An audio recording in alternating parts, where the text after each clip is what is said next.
The lasting impact and the legacy of Smallville is felt pretty much everywhere today when it comes to DC, and not just DC, also Marvel. So, it turns out that, a major part of the way that Smallville was presented actually directly influenced Superman and the future of the franchise, including the entire DCU. So let's talk about what aspect.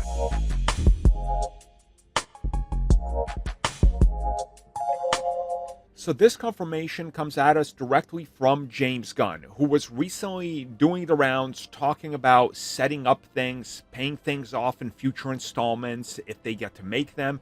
And then he was talking about doing the research for his Superman film and specific influences. And he gave a quote that really shows how far he was looking and what he was digging into. So he said, and I quote, "I was taking lots of different stuff from comic books, TV shows, and movies. And I'm a Smallville fan. It was Luthor Corp in Smallville. But it also let the door, first of all, most people don't name their corporation after their first name. So I believe in more in terms of that.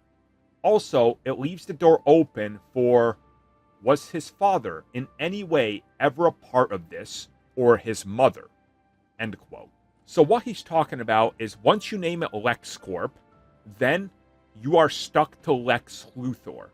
When you call it Luthor Corp, you are then looking at a possible lineage. So what he's talking about is what Smallville did with Lionel Luthor, where we got the history and their relationship and how Lex took things over and how the story evolved and, their relationship and their mother and all that. And as he says, he looked at everything in the TV shows, and that's one thing that Smallville did.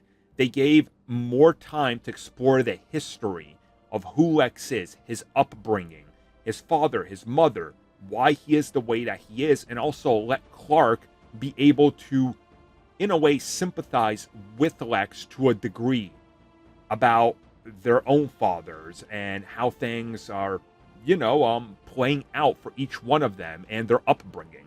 And as somebody who absolutely loves Smallville, it's great to hear that James Gunn also was a fan and looked at that and said, you know what, that's a smart way to approach it, because now Lex Luthor isn't necessarily the one that built this all by himself. Maybe we can do lineage. Maybe there's a deep story there. Maybe we'll get back to it down the road with a retcon. You never know. And I like that. It adds more mystery, but also automatically makes us start to build out a story and potential history in our head to how things got to where they are. Thank you for checking out that video, and thank you for your continued support. Feel free to like, share, subscribe, do whatever you will, and if you're so inclined and would like some additional content from us, which includes unfiltered content and bonus discussions, we do offer exclusively in our member section. We hope to see you there. So thank you for watching, and have a good one.